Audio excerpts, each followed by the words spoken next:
Passando para avisar você que o programa RN Gente agora volta ao seu horário habitual, às 11h30 ao vivo. Você pode participar mandando através do nosso WhatsApp informações, críticas, denúncias e quem sabe também agradecimentos. Participa 11h30 de segunda a sexta e a nossa reprise é às 22h30. Conto com você. Pense em algo inesperado, picolé condensado feito de maracujá. Gostoso como esterninho, tão simples como um casquinho, como o samba que não para de tocar. Pra refrescar nesse verão, pro calor tem solução. Esterbon sempre na sua mão. Verão Esterbon, surpreenda-se.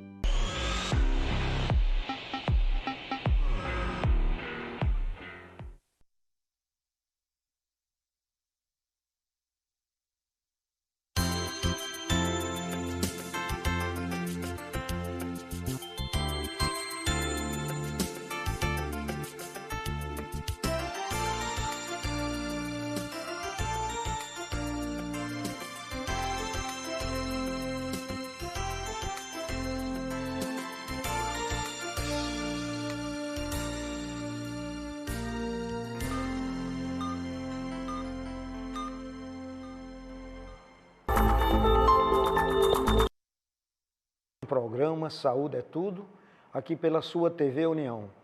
E hoje nós vamos conversar com a psiquiatra que vai nos trazer aqui uma série de inovações e tirar algumas dúvidas sobre algumas coisas que a gente tem, já que a psiquiatria tem uma diferença assim nas consultas normais que a gente faz com qualquer médico. Então a doutora Paula Borba, que está aqui conosco, ela é professora da Faculdade de Medicina da UNP, tem doutorado em psiquiatria pela Universidade Federal de Pernambuco, atende no Centro Integrado de Saúde da UNP e no seu consultório particular. Doutora Paula Borba está aqui conosco, gentilmente veio pelo nosso pedido, e então nós vamos aqui hoje trocar algumas ideias, tem algumas perguntas que são assim, que são feitas, às vezes a pessoa faz de uma maneira mais assim sutil, não quer aparecer, mas, por exemplo, doutora, me perguntaram aqui que tinha muita vergonha de fazer uma terapia, sentia vergonha disso, apesar de estar precisando muito de fazer. E também porque ela tem a dúvida, assim, como seria a consulta com o psiquiatra?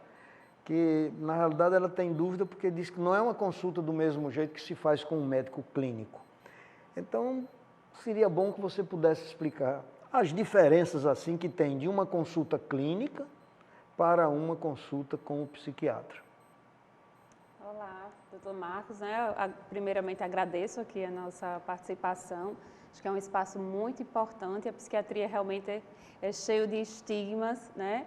E muitos preconceitos, e esse momento de passar para a população esse tipo de conhecimento, né, faz com que a gente consiga ter a ajuda da população, né? Quanto mais a gente conhece sobre alguma informação, a gente consegue ajudar o outro, né? Esse é um grande segredo, inclusive, da psiquiatria. Na hora que a gente sabe o que são os sintomas das doenças mentais, né, a gente ajuda a reconhecer as pessoas que estão ao nosso lado. Então, esse entendimento da sociedade como um todo é um ponto muito importante.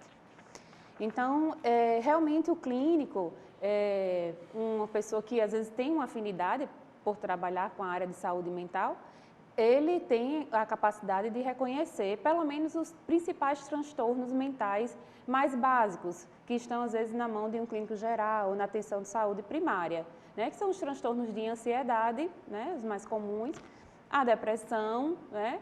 E às vezes algumas queixas físicas, né? Que as pessoas somatizam, né? E às vezes levam isso como a questão física leva esse indivíduo a procurar um médico, principalmente clínico geral, porque às vezes ele não sabe ainda que também aquilo faz parte de algum componente emocional.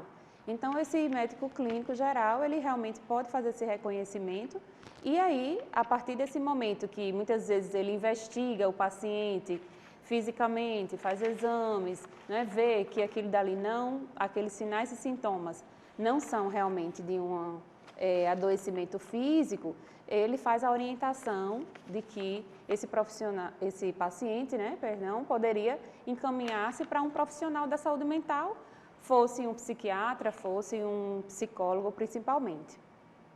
E aí, geralmente, na mão do psiquiatra, porque a gente já tem casos, às vezes, um pouco mais complexos, ou que o clínico geral inicia a medicação e gostaria de saber se aquele diagnóstico está correto, se a medicação está correta. Então, ele já faz, que é de grande valia para a gente já iniciar um tratamento, porque as pessoas têm pouco acesso a chegar a um psiquiatra, então esse tempo que eles ganham, né, já para chegar ao especialista, já é de boa valia, que ele já vai melhorando, né? E aí, realmente, às vezes, alguns casos que não responderam à medicação ou que o diagnóstico não foi, na hora, não foi possível ser realizado, vai para a mão do especialista, né, que seria o psiquiatra. As pessoas também têm muito dúvida, como o senhor falou, em relação, às vezes, à diferença entre o psiquiatra e o psicólogo, né? E às vezes as pessoas ficam, por onde começar? Então, por onde é que eu vou? Então, a gente relembra que o psiquiatra tem uma formação médica, né? É um médico primeiro, né? Então, ele tem essa capacidade do diagnóstico e a capacidade, a permissão da prescrição dos medicamentos. E o profissional da psicologia, né, é formado numa faculdade que se chama de psicologia, e é um profissional que está ligado, às vezes, à área humanas e a áreas também de saúde, mas ele não vai necessitar de se apropriar desse diagnóstico, né? Nem é obrigação dele. Muitas vezes eles estudam e sabem porque é importante lidar. E também não vai fazer prescrição de medicamentos. Então, são, na verdade, tratamentos complementares, muito importantes. Na maioria das vezes, é mais eficaz a gente fazer a psicoterapia, que é o tratamento com o psicólogo, mas a necessidade, se vier, de medicamentos. Então, essa união é bem importante. E aí, às vezes, por onde começar, depende de cada paciente, né? Depende de cada caso. Ele pode começar só por uma psicoterapia ou ele pode começar por uma avaliação psiquiátrica. E aí a gente vai ver qual é o caminho que cada paciente precisa. Sempre aqui no programa, a gente, quando entrevista vários colegas, né, sempre a dúvida, assim, que me preocupa muito, e que eu acho importante o médico diagnosticar o problema mental, pela razão que você acabou de falar. Ele tem um curso médico e, às vezes, o diagnóstico está mais para o médico.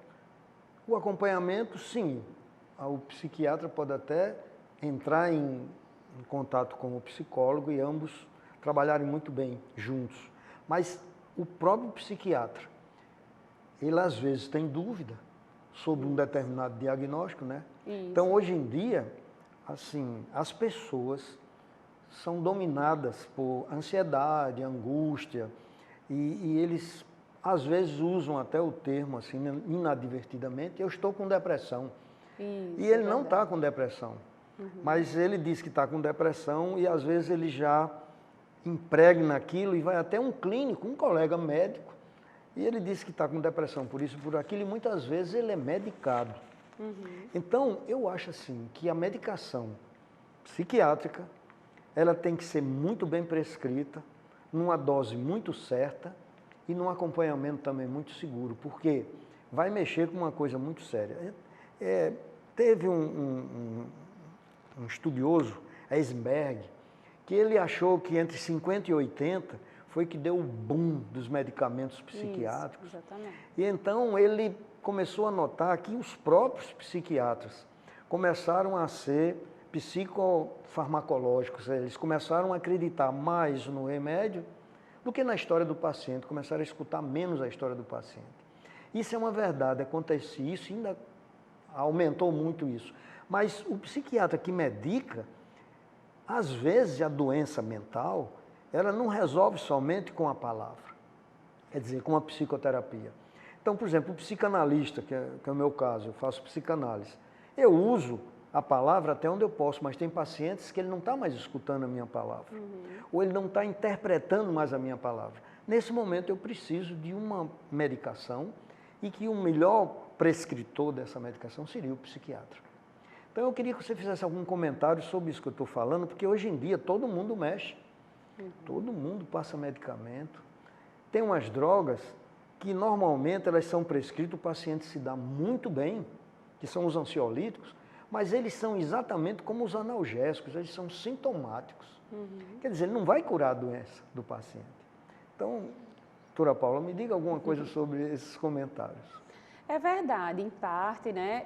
É um cuidado que nós médicos especialistas, aí eu realmente faço essa relevância, né, esse alerta para qualquer especialista, é que a gente não perca essa característica de escutar o paciente, né? Ou seja, por mais especialista que nós nos formamos, mas nunca deixamos de ser generalistas, vamos dizer assim, que é nessa visão geral é que você vai escutar realmente aquele paciente, vai contextualizar aquela doença voltada e centrada para aquela pessoa, né? Para poder realmente a gente ver qual é o lugar daquela sintomatologia para cada pessoa. E aí é que a gente vai ver realmente, às vezes, a importância de precisar da medicação, porque realmente, muitas vezes, é o pontapé inicial, até mesmo para a pessoa conseguir fazer uma terapia, que às vezes a pessoa está tão angustiada e tão sofrida. Abrir a porta, né? Isso, exatamente. Então, para ela iniciar esse tratamento psicoterápico, como o senhor falou, até estar preparada para ouvir, né? Estar preparada para ter aquelas sensações que a psicoterapia gera, as reflexões da pessoa, né? E realmente fazer, de fato, às vezes até também aquela questão física que a doença mental também traz, ou seja, se a pessoa está com insônia, se a pessoa está sem conseguir se alimentar, se a pessoa está com cansaço extremo, que impede ela de partir para outras medidas terapêuticas. Então, realmente o medicamento, ele foi uma grande diferença, de fato, da década de 80 para cá. A gente não tinha e as pessoas morriam, né? Sem as medicações, né? Morriam até de depressão, vamos dizer, depressão mata não, mas é porque a pessoa deprimida, ela não se cuidava, ou ela ficava sem se alimentar e entrava num quadro de inanição, ou não se cuidava e gerava infecção, ou seja, as consequências, né? Fez uma diferença muito grande, mas realmente a gente precisa ter essa cautela com a prescrição, né?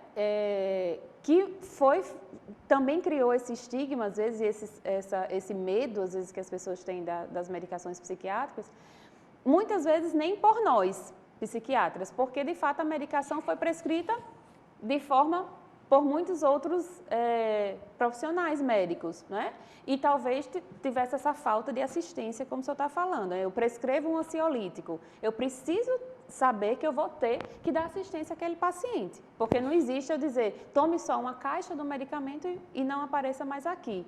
E aí as pessoas ficavam buscando as medicações, né? E ficavam com esse caráter de dependência. Mas se a gente fizer com cuidado, com critério, né? Não existe mais tantos efeitos colaterais, né? Aquele peso para quem toma medicamento, e também esse risco de dependência ele vai diminuir muito. Como em oftalmologia a gente encontra demais efeitos visuais por conta de qualquer medicamento. Todo medicamento ele mexe com a visão do paciente, sem distinção. Mas, claro, todo mundo precisa tomar medicamento e em determinadas situações a gente nem fala nisso. Mas é que chegam pessoas, às vezes, que usam, não porque o médico passou, mas porque ele, como você falou hoje, se deu bem, para que eu vou voltar ao médico? Então ele fica pedindo, às vezes, a um outro médico só para prescrever e toma por muito tempo determinados remédios. Muitos anos. Eles mexem com a cuidado visual. Sim. Isso é o primeiro fator. Chegam pessoas que vêm mudar o óculos lá no consultório. A gente examina, realmente a visão está diferente. A gente procura uma correção visual, melhora.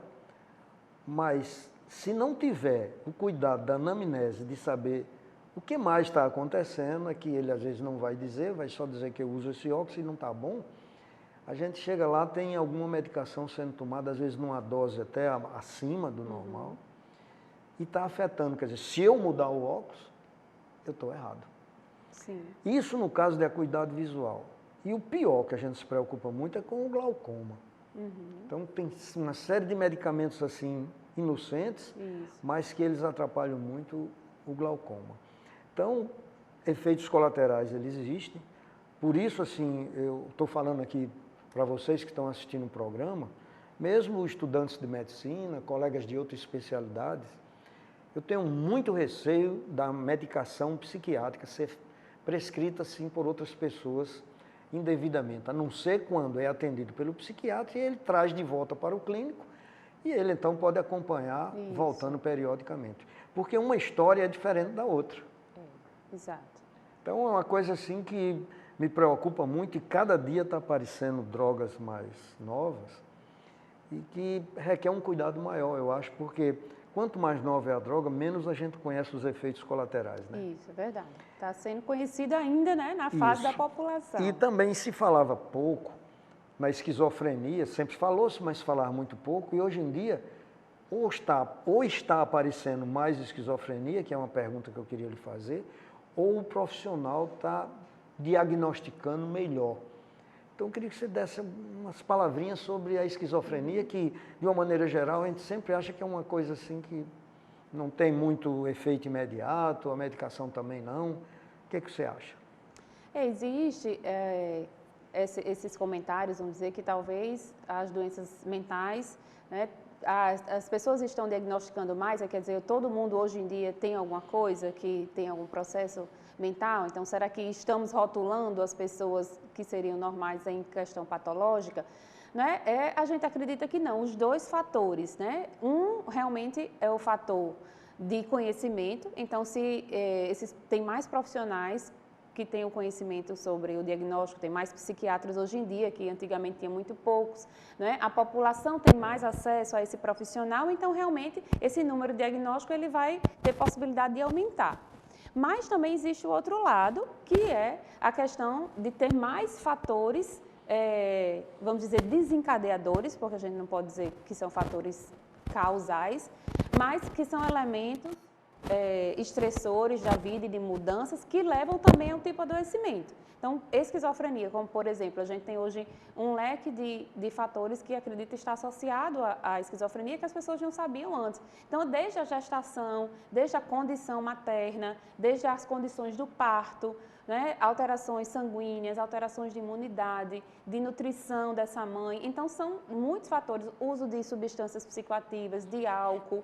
Então, desde a concepção desse feto, né, já tem fatores que possam desencadear a doença, junto com os fatores estressores da vida mesmo, da adolescência, da vida adulta, né, de exigência, de estresse, competitividade, tudo que a gente sabe que também são elementos em potencial para desencadear as doenças mentais. Então, as duas coisas cresceram. Cresceu o acesso ao profissional e esse conhecimento e cresceu também essa multifatoriedade que a gente acredita que também leva à questão das doenças, né? Tem uns termos em medicina que, às vezes, a gente acha, assim, de uma certa maneira, complicado utilizá-los. Eu queria que você desse, assim, uma ênfase a dois itens que se fala muito, mas que eu gostaria de saber qual é a diferença mesmo entre eles, ou se nem existe isso. Porque nós falamos muito, assim, de doença mental. E falamos muito também de saúde mental. Como a gente lidar com esses dois termos que são, assim, semelhantes, mas talvez signifiquem coisas diferentes? Sim, exato. Quando a gente está falando sobre saúde mental, a gente está falando sobre um bem-estar, né, físico e psíquico também desse indivíduo que dá a ele a capacidade de manter a qualidade de vida dele, o discernimento, o entendimento das coisas e o raciocínio, o desempenho do dia a dia. Então, a gente precisa estar bem psicamente, ou seja, precisa estar com a saúde psíquica boa para poder a gente ter as nossas o nosso discernimento e qual é todas as atividades do nosso desempenho diário. Então, esse seria realmente um conceito de saúde mental, né? Que inclui também o bem-estar físico, né? Porque não adianta a gente estar com a dor, às vezes, né? A gente está com algum incômodo físico que termina alterando o nosso humor, alterando nossa atenção, nossa concentração. Então, está aliado a essa saúde mental, o bem-estar físico e psíquico. Já no momento em que esse indivíduo começa a apresentar algum sinal ou algum sintoma em relação a esse psíquico, né, em que ele não consegue ou atrapalha o dia a dia dele, né, ou seja, que em função desse estado de equilíbrio psíquico, ele não está conseguindo desempenhar adequadamente o dia a dia dele. A rotina, tem um esforço, né, tem falta de memória, falta de atenção, não consegue executar as tarefas do dia a dia, aí ele está dentro de um processo de adoecimento psíquico. Então, o adoecimento psíquico ele leva esse prejuízo na funcionalidade do indivíduo, no desempenho dele do dia a dia. E aí pode ser um transtorno mental, que a gente fala assim, porque transtorno é porque a gente ainda não conhece exatamente as causas neurobiológicas, ou realmente pode levar a uma doença mental, que são as que a gente conhece já, quais são os fatores e sabe que são condições crônicas e genéticas, como a depressão, a esquizofrenia, o transtorno bipolar. Quer dizer, a gente considera, então, essas condições de anormalidades como elas sendo de origem psicológica, mental ou cognitiva. Aí engloba mais ou menos isso. Agora, existem alguns transtornos desses psiquiátricos que eles podem ter origem genética, problemas bioquímicos, como hormônios ou substâncias tóxicas, e até mesmo um estilo de vida. Sim. Aí como a gente... Quer dizer, qualquer dessas coisas pode mudar. Porque, em suma, isso aqui eu queria dizer assim, minha opinião, e que existe um limite pequeno, uma fronteira muito discreta entre o normal e o anormal. Isso. Eu diria até assim, depende do problema. Tem pessoas que enfrentam melhor determinadas coisas e outras não. Aí como você traduziria isso de uma maneira mais simples para os telespectadores? Vamos lá, realmente as pessoas perguntam, quando é que uma ansiedade ela é patológica, né? Então, quando é uma ansiedade normal, quando é uma ansiedade patológica, ou seja, quando é que eu preciso tratar uma ansiedade? Então, a ansiedade, por exemplo, todos nós temos, que é uma expectativa das coisas, uma apreensão, né? Às vezes uma preocupação mais excessiva. Só que, se a gente consegue ter o controle sobre isso, não atrapalha o nosso dia a dia, não atrapalha a nossa capacidade cognitiva e nosso funcionamento, ela ainda é normal. Que é a ansiedade que nós temos no dia, da hora, se o dia vai dar para a gente cumprir todas as tarefas, se a gente vai se dar bem naquela prova, né? Se vai ter competência no trabalho, são expectativas. Mas quando o indivíduo passa a ruminar essas expectativas e essa preocupação de forma muito excessiva, com sofrimento e que provavelmente vai ter um impacto no dia a dia dele, aí de tanto que ele se preocupa, ele não consegue trabalhar, ele não consegue chegar na hora da escola, ele não consegue ter um bom desempenho, ele não dorme bem, aí ele passou para a ansiedade patológica, ou seja, para o transtorno de ansiedade. Então, aí nesse momento, ele vai precisar de uma intervenção terapêutica, ou seja, vai precisar de um auxílio. Todas as doenças mentais, a gente tem um componente genético, né? Então, esse componente genético que o senhor falou no início é importante e que a gente descobre pela história familiar. Então, quando as pessoas falam, na minha família tem muitos casos, na minha família teve muitas depressões, na minha família já teve alguma história de suicídio. Então, isso é identificando essa genética. Então, talvez eu possa ter essa genética, que a gente não consegue descobrir ainda hoje por testes genéticos, mas que essa anamnese, ou seja, essa escuta da história familiar, já dá um norte para a gente. Então, essa seria uma parte, a vulnerabilidade genética. E aí vem para a vulnerabilidade psicológica de cada um, ou seja, a personalidade de cada um, e esses fatores externos, como o senhor falou, como é que eu lido? Então, as pessoas vão passando pelas mesmas situações de fatores estressores, e aí, realmente, algumas podem desenvolver aquilo como uma doença, outras não, né? Então, vamos dizer um exemplo do dia a dia, uma crise econômica, uma condição financeira, um desemprego, né? Então, para uma pessoa pode levar a um grande desequilíbrio, né? Então, levar uma ansiedade, levar um quadro depressivo, levar quadros de insônia, e outra pessoa, ela resolver ter uma ideia e driblar aquilo de outra maneira. Então, a gente não julga essa questão de por que a pessoa agiu daquela forma em relação àquele fator, porque a gente não sabe o que é que existe por trás daquele indivíduo. Ele já podia ter uma susceptibilidade genética de desenvolver uma ansiedade e depressão, na hora que ele passa por um fator estressor significativo, aquilo para ele causa um adoecimento, que para o outro não vai causar.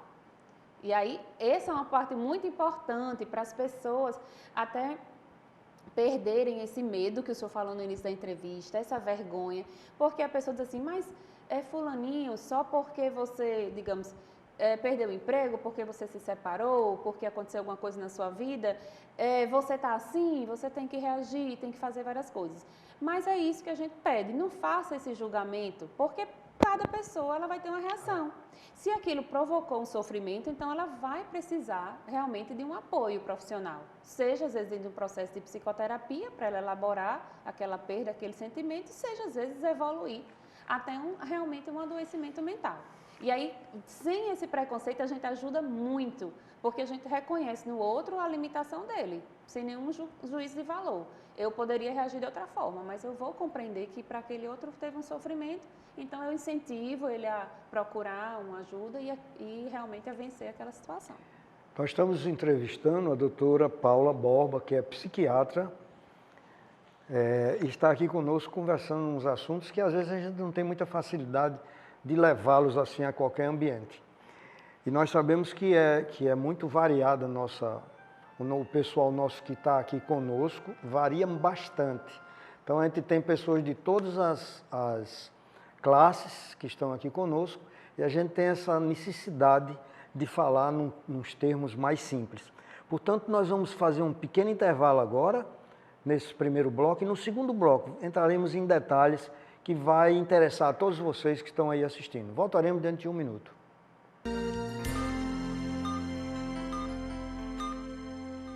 Santa Lúcia, especialista em beleza. Somos a loja com a maior variedade de artigos de beleza do Rio Grande do Norte. Temos os melhores produtos das principais marcas do mercado. Chegou o verão já tá bombando, esse calorão. E nós viemos também com algumas dicas de verão para vocês. Para você que tá com aquele cabelo de verão, porque a gente sabe que o veraneio ele detona os nossos cabelos. Então, ampola pós-sol, lava com um shampoozinho rapidão para quem não tem tempo. Também eu tenho, a Santa Lúcia ela veio também com a máscara, pós-sol, pós-mar. Meninas, essa máscara ela é completa. Creme para pentear com filtro UV e UVA, viu? Parafina ativadora, acelera aquele bronze. Para você que ama aquela marquinha de verão, a parafina aceleradora do bronze. Depois do bronze, aquela geleia pós-sol com os glitter, uns brilhozinhos para dar uma acentuada naquela marquinha. Então assim, meninas, eu convido vocês a fazerem uma visita em uma das nossas lojas. As meninas podem vir, olha, a gente tem uma equipe capacitada para lhe atender. Trabalhamos com um preço excelente. A loja toda já é uma promoção. Santa Lúcia, especialista em beleza.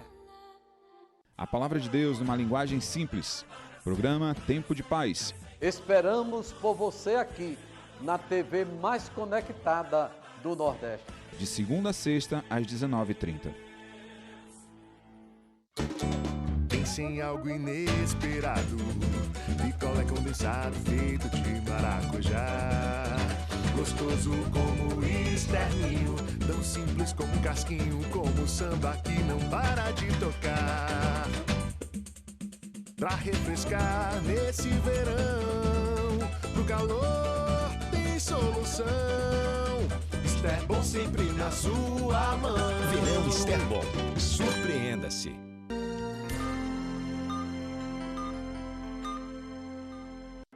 Estamos voltando com o programa Saúde é Tudo. Hoje falando sobre um tema psiquiátrico, aqui com a doutora Paula Borba. Doutora Paula, eu me recordo que quando eu fiz o curso de psicanálise, a minha apresentação de trabalho foi sobre doenças psicossomáticas. E aquilo me impressionou muito, eu fiquei até achando que todas as doenças, sem exceção, elas começavam na mente. Então, é uma coisa assim que todo mundo que diz assim, todo mundo tem um pouco de doido, todo mundo tem um pouco de médico. Então, todo mundo que gosta de ser médico, gosta de tratar os sintomas de sensações e emoções das pessoas. E aí é onde está o perigo, né? Então, a gente vai assistir um tape de um colega nosso, né, médico, que vai dizer algumas coisas que vai servir aqui para a gente depois discutir mais um pouco.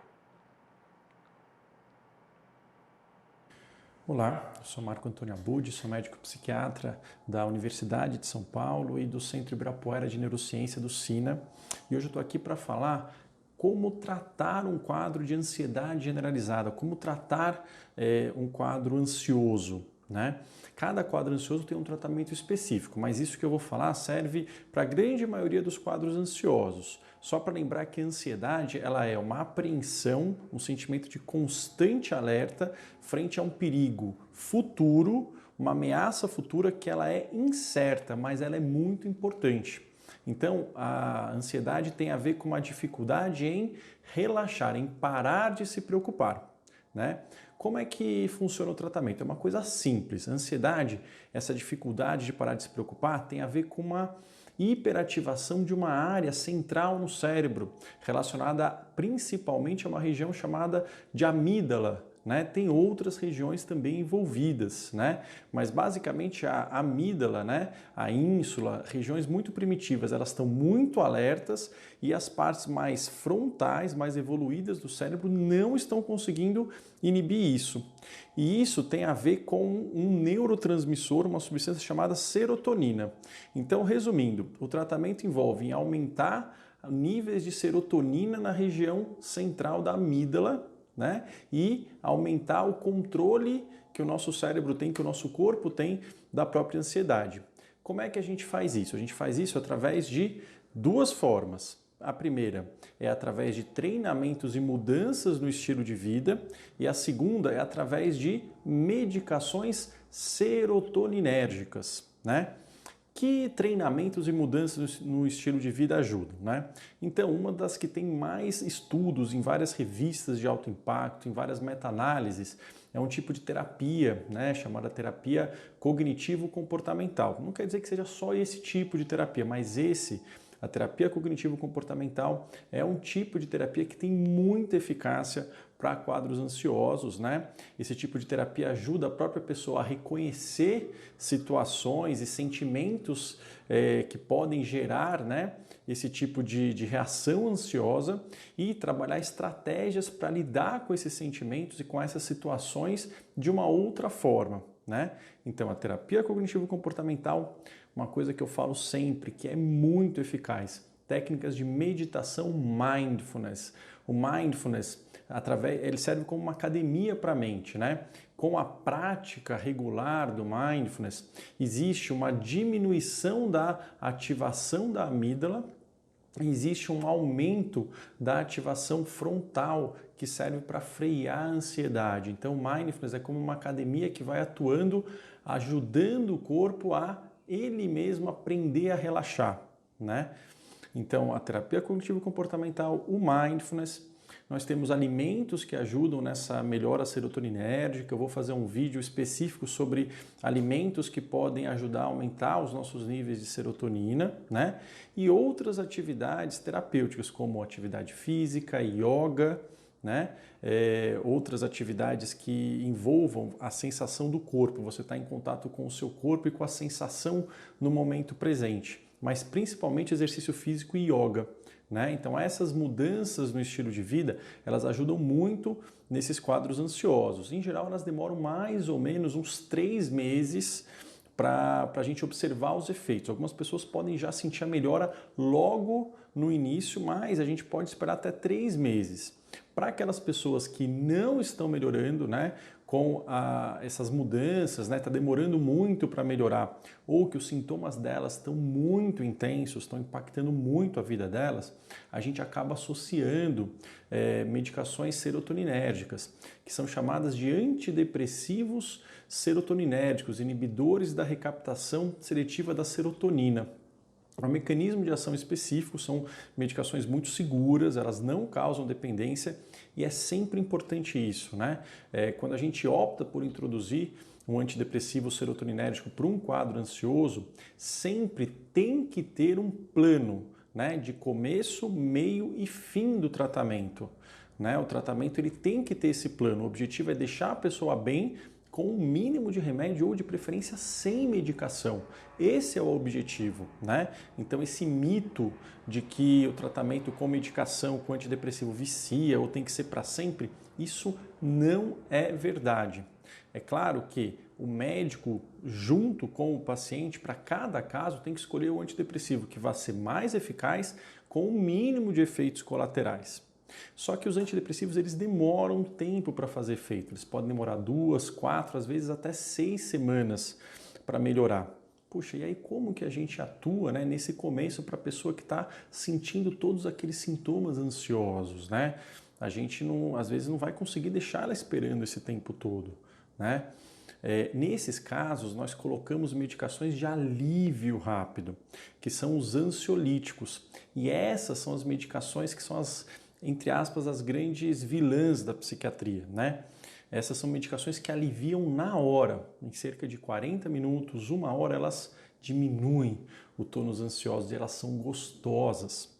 Elas são muito eficazes, só que tem que ter um cuidado. Esse é o principal erro que muitos médicos cometem, que muitos pacientes acabam fazendo, né? Que é usar esses remédios como se eles fossem o tratamento.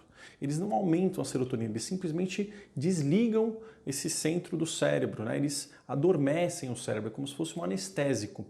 Exemplos dessas medicações são os benzodiazepínicos, Rivotril, Frontal, Alprazolam, né, que é o próprio Frontal, o Lorazepam, que é o Lorax, o Bromazepam, que é o Lexotan, né, e tem vários outros. Esses remédios nós usamos sim, mas nós sempre usamos com um plano para eles serem retirados. Por quê? Porque eles causam dependência, eles podem piorar a memória a longo prazo, eles podem aumentar o risco de quedas e de acidentes. Então a gente não quer deixar esses remédios por muito tempo. A gente associa até que o antidepressivo faça efeito. E o antidepressivo tem que ter começo, meio e fim. Para quê? Para que o paciente ele possa estar mais confortável e usar essas atividades, essas estratégias de mudança no estilo de vida, tá? Então esse é o plano de tratamento geral, né, para um quadro ansioso, principalmente para o transtorno de ansiedade generalizada. Mas é importante que, caso você tenha suspeita de que você tem, né, um quadro desse, você não hesite em procurar um especialista para que ele possa traçar o melhor plano para você, tá bom? Bom, espero que vocês tenham gostado do vídeo. Se vocês gostaram, deixa aqui o seu like, inscrevam-se no canal para vocês receberem mais e mais informações sobre bem-estar cerebral, sobre medicina, sobre saúde, ok? E nós nos vemos no próximo vídeo. Vou ficando por aqui. Até a próxima. Tchau, tchau. E aí, doutora Paula? Bem explicativo, né? Bem didático. E para vocês que estão assistindo, vejam só. Muitos dos medicamentos que ele citou são medicamentos que vocês usam. E eles são maravilhosos, como ele falou. Mas é preciso ter um acompanhamento. Tem que ter um tutor ali perto, que é um médico. Não pode ser o vizinho, o amigo. Não, porque às vezes o amigo dá uma informação errada de um remédio e o remédio é maravilhoso. E vice-versa. Então, cada caso é um caso. Ele falou aí dos tratamentos da ansiedade, que são vários, cada um melhor que o outro, mas algumas delas. Pratique atividade física. Quer dizer, é importante não só o medicamento, mas você ter um tipo de atividade física, você fazer um treinamento seu de yoga, como ele falou também, que é fundamental, não só a atividade física de você gastar energia muscular, mas também você fazer uma energia mental, reduzir o estresse, experimentar, controlar a respiração, que é outra coisa que ninguém no mundo ensina melhor do que a yoga.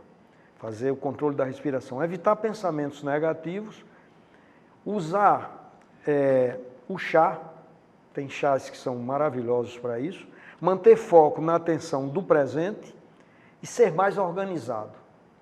E existe uma coisa importante também, é usar alimentos com triptofano. Então, alimentos que têm triptofano, a gente fala muito nisso, então aqui vou dizer alguns deles. Peixe, peru, ovo, nozes, castanhas, leguminosas como feijão, azuki, lentilha, soja, sementes de abóbora, levedo de cerveja, linhaça, aveia, arroz integral, chocolate amargo e queijo tofu. Então são coisas do nosso dia a dia, que a gente pode utilizar como ajudando naquele caso em que você está tratando de uma ansiedade. Então, doutora Paula, me diga aí algumas coisas mais.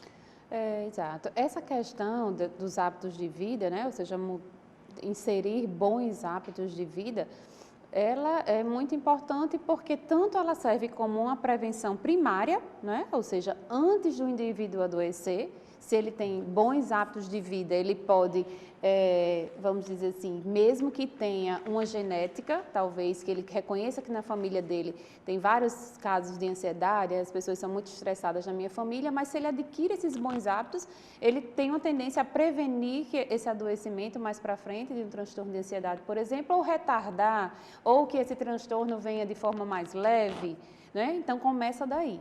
E eles também podem ser medidas já de prevenção secundária, ou seja, depois que o indivíduo adoeceu, como o doutor do vídeo falou, já está no tratamento de transtorno de ansiedade, às vezes até com medicamento, mas a soma desses fatores de mudanças do hábito de vida vai com certeza acelerar esse processo, né? Eu geralmente digo aos pacientes, vai facilitar até para a gente retirar a medicação, porque se o senhor muda questões do seu comportamento de vida, eles vão ficar, né? Eles vão ser parte de você, vão ser a longo prazo. Então, eles vão servir de pilar para que você consiga retirar a medicação, mas futuramente e siga ainda com essa sensação de bem-estar e com medidas terapêuticas, porque todas essas medidas, elas também são como se fossem pequenas pitadas de medicamento, né? Ou seja, a mesma ação serotoninérgica, ou seja, a mesma ação que ele produz, o medicamento produz o neurohormônio no nosso cérebro,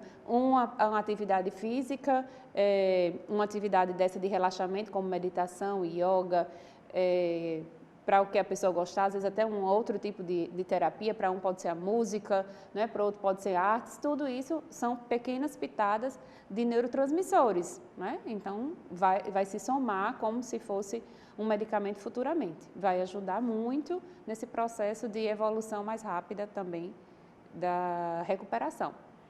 Estamos com a doutora Paula Borba, psiquiatra, que está nos dando assim um toque bem mais suave quando nós tocamos nesse tema, doenças mentais. Então, é um conjunto de coisas e que é preciso, como a gente falava aqui em off antes de começar o programa, é preciso que você, que sente esses transtornos, que você não tem certeza se ele é mental ou se ele é físico, você se permitir tratar. Então, a maioria dos pacientes que chegam nos nossos consultórios em busca de ajuda de psicossomática, de psicólogo, de psicanalista, de psiquiatra, eles às vezes vêm amarrados para lá, vão porque alguém empurra isso para lá. Então, é preciso que você se permita. Claro que às vezes você sente uma coisa na sua cabeça e não é um problema psicológico, você está com uma lesão no cérebro. Então, primeiro, tem que se afastar as doenças físicas e uma vez sendo diagnosticado que sua doença é de origem psicossomática, mental, etc., tem quem trate disso e você ficará curado também. Não é isso, doutora? É verdade. Eu até costumo dizer assim, quando o pessoal diz, para procurar um psiquiatra, né, parece que precisa estar louco, né? Então, não. É o normal que vai procurar, porque às vezes o louco ele não sabe que está louco, ele não vai chegar lá. Então, se você tem um discernimento que você acha que pode procurar e pode se ajudar, é um primeiro passo, você é normal. Agora você consegue ter essa crítica, né, de que em algum momento da sua vida algo não está bem, você não está mais conseguindo talvez lidar com aquilo sozinho. E aí, realmente, a orientação, né, de um profissional da área da saúde mental, psiquiatria ou psicologia, né, vai realmente lhe dar essas alternativas, esse caminho, né, vai fazer a gente conseguir enxergar o que é que pode ter de alternativas ainda, que às vezes a pessoa não consegue mais ver em função do adoecimento. Né? Estamos terminando o segundo bloco. Nos aguarde, dentro de 1 minuto voltaremos no terceiro e último bloco com algumas perguntas que fizeram aqui no nosso programa. Voltaremos dentro de 1 minuto.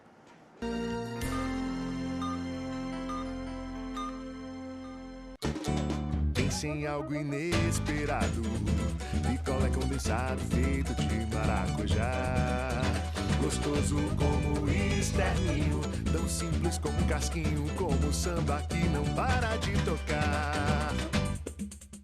Pra refrescar nesse verão, pro calor tem solução. Esterbom sempre na sua mão. Verão Esterbom. Surpreenda-se.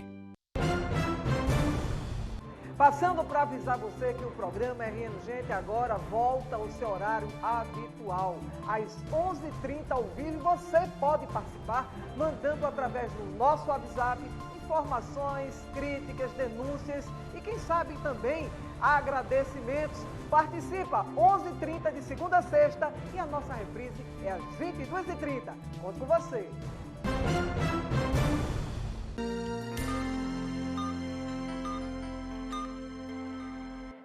Estamos começando o terceiro e último bloco do programa Saúde é Tudo. Hoje tecendo comentários sobre temas psiquiátricos, aqui com a doutora Paula Borba. E nós tivemos algumas perguntas do público que assiste o nosso programa. E nós vamos rodar aqui para a doutora Borba poder fazer, Paula Borba, poder fazer alguns comentários. Então vamos escutar. Quando eu sei quando eu devo fazer uma terapia? Certo, vamos lá. A terapia é até muito interessante essa questão, porque como a gente estava falando sobre estar doente ou não, né? Ou seja, se já perdeu a sanidade mental ou não, a terapia, você não precisa estar com uma doença mental, né? Então, o profissional da psicoterapia, o psicólogo, o psicanalista, ele vai fazer um entendimento daquele sujeito, né? Ele vai ver como é o funcionamento psíquico daquela pessoa. Então, não necessariamente precisa estar com transtorno mental, mas algo que você reconheça que talvez está atrapalhando de você seguir sua vida, conduzir, né, alguns projetos seus, concluir o que você deseja, né, ou que está lhe causando muito sofrimento, que talvez você também tem levado um prejuízo significativo no seu dia a dia. Então, a terapia é quando você está aberto para se conhecer, para refletir sobre sua vida, para ver se aquilo está adequado, se existe outras saídas, se existem outras alternativas. Então, o indivíduo pode procurar uma psicoterapia, mesmo ainda não estando portador de nenhum adoecimento mental. Então, é muito importante esse passo. Se, por acaso, ele já estiver nesse nível, provavelmente que esse profissional da psicologia ou da psicanálise vai ter condição de reconhecer e orientar que ele também precisa procurar um médico psiquiatra. Inclusive, a gente sempre escuta falar, sempre que está se falando em saúde, a gente fala em prevenção. Então, toda doença, ela começa de um jeito, evolui e finda noutra. E em qualquer setor que tiver uma pessoa fazendo uma terapia, depende muito do momento em que se pega aquele paciente, né? Então, se a pessoa está sentindo que algo não está bem, que você está errando muito nas decisões, que está sendo muito criticado, tem alguma coisa errada. Se não é uma coisa assim diretamente de uma saúde física, claro que está necessitando de fazer o que o nosso amigo perguntou aí, está precisando fazer uma averiguação na parte emocional. Verdade.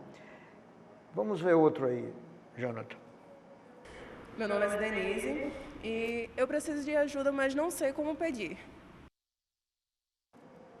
Certo. Então, ela não falou exatamente que ajuda, né? Mas, ou seja, se era essa ajuda da terapia ou ajuda também da ajuda médica, psiquiatra, né? Às vezes é difícil a pessoa chegar a um profissional de saúde mental, principalmente pela rede pública, porque não tem acesso, né? Às vezes tão fácil.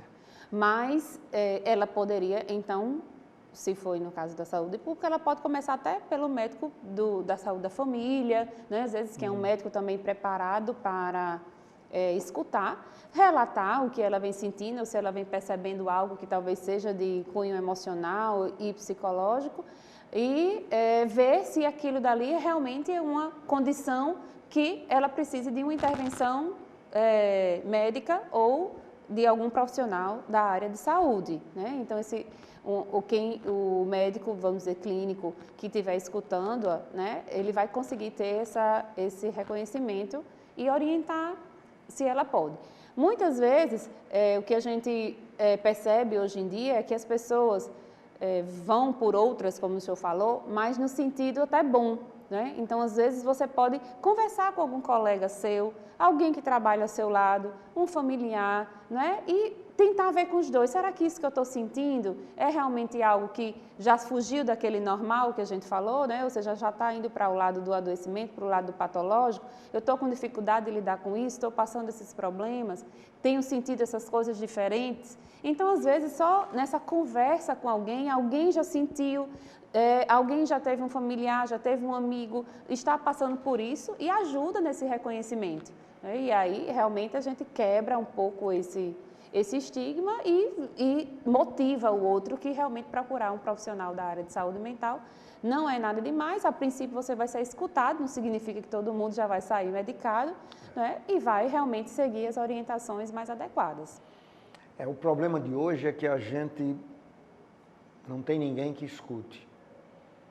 Cada dia que passa nós estamos mais isolados na multidão. Então, ninguém quer saber do problema de ninguém. Se uma pessoa for muito cheia de queixas, ela é afastada do grupo. O grupo gosta de pessoas alegres e tal. Então, isso está acontecendo com muita frequência no nosso século.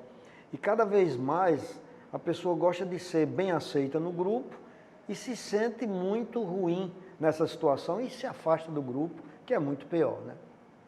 Então, o que a doutora Ana Paula falou aqui é mais ou menos sobre isso, que a gente tem que primeiro procurar conviver em grupo, conversar, se não for possível, se alguém alertar, que às vezes é o próprio colega que diz, olha, você não está bem, porque você não procura e tal. Quer dizer, a gente tem que escutar muitas vezes essas observações. Mas, Jonathan, tem mais alguém que perguntou alguma coisa? Eu gostaria de saber o que fazer quando tudo parece não ter mais jeito, na família, no amor, no trabalho. Sempre não perder a fé, eu lhe digo, né? Isso. Não perca a fé. A fé no sentido amplo, não é exatamente uma questão religiosa, né? Mas se você realmente está pensando assim, né? De fato, talvez esteja precisando dessa ajuda, porque existe um caminho, né? Existe alguma alternativa para cada pessoa, né? Qual seria esse sentido que ele está falando? Eu geralmente digo muito aos pacientes, às vezes a gente idealiza as coisas. O paciente, porque eu não tenho uma família adequada, como ele falou, eu não tenho um trabalho adequado, eu não tenho isso, e aí parece que a pessoa está fadada, então, a ser infeliz.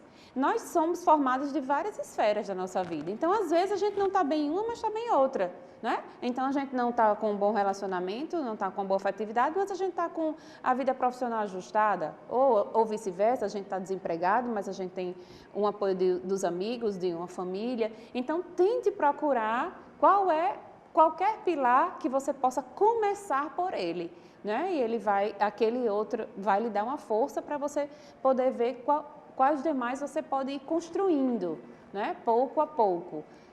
Então, conseguir ver, eu geralmente digo, é um quebra-cabeça que a gente geralmente bota tudo junto, aí a gente se angustia quando a gente coloca tudo num bolo só. Então, tente separar as partes, uma peça de cada vez, e você vai tentar trabalhar aquilo que é mais fácil para você, que você acha que depende mais de você, que possa ter um resultado um pouco mais rápido, e aí você primeiro resolve uma parte da sua vida, que ele disse ali todas, né? Mas você tenta resolver aquela uma lhe dá uma força, lhe alimenta, lhe dá um suporte para você ir buscar outra, e realmente se ele tiver com dificuldade assim de conseguir isso sozinho, aí é um dos motivos, né, que geralmente se procura o profissional, o médico, o psiquiatra ou psicólogo para poder realmente ver o que é que está acontecendo e onde é que ele pode encontrar esse suporte.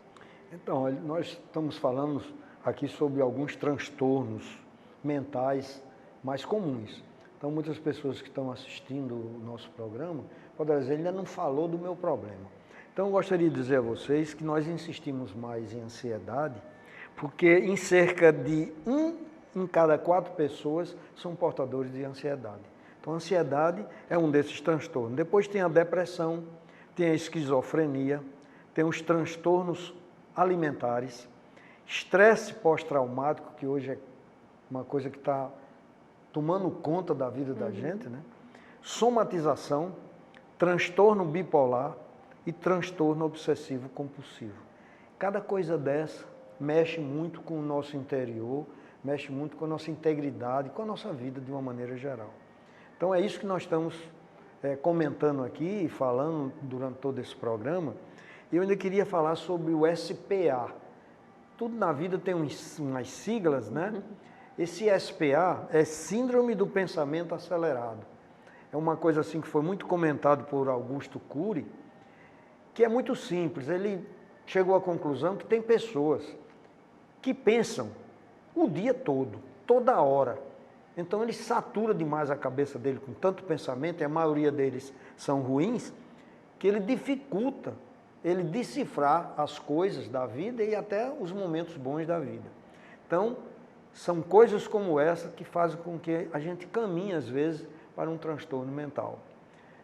Doutora Paula, eu queria que você dissesse mais alguma coisa sobre essas coisas que a gente falou, sobre as perguntas feitas, e nos dê mais algumas dicas da psiquiatria para a gente viver melhor.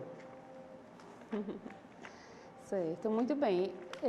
Acho que a grande mensagem que vai ser muito importante, essa oportunidade, né, de quem está ouvindo, a gente realmente conseguir vencer essa barreira, né, de procurar ajuda, de reconhecer em si, né, algumas questões, algumas limitações, sofrimentos maiores, preocupações excessivas que estão atrapalhando o seu dia a dia e que realmente possam ser já algum indício de algum adoecimento mental, e realmente vencer essa barreira para procurar ajuda. E também, à medida que você escuta e consegue ter essas informações, você pode ajudar o outro, né? Então, às vezes, alguém que você percebe ao seu lado, da sua família, que você convive, do seu trabalho, e fazer com que essas pessoas se motivem a buscar essa ajuda profissional.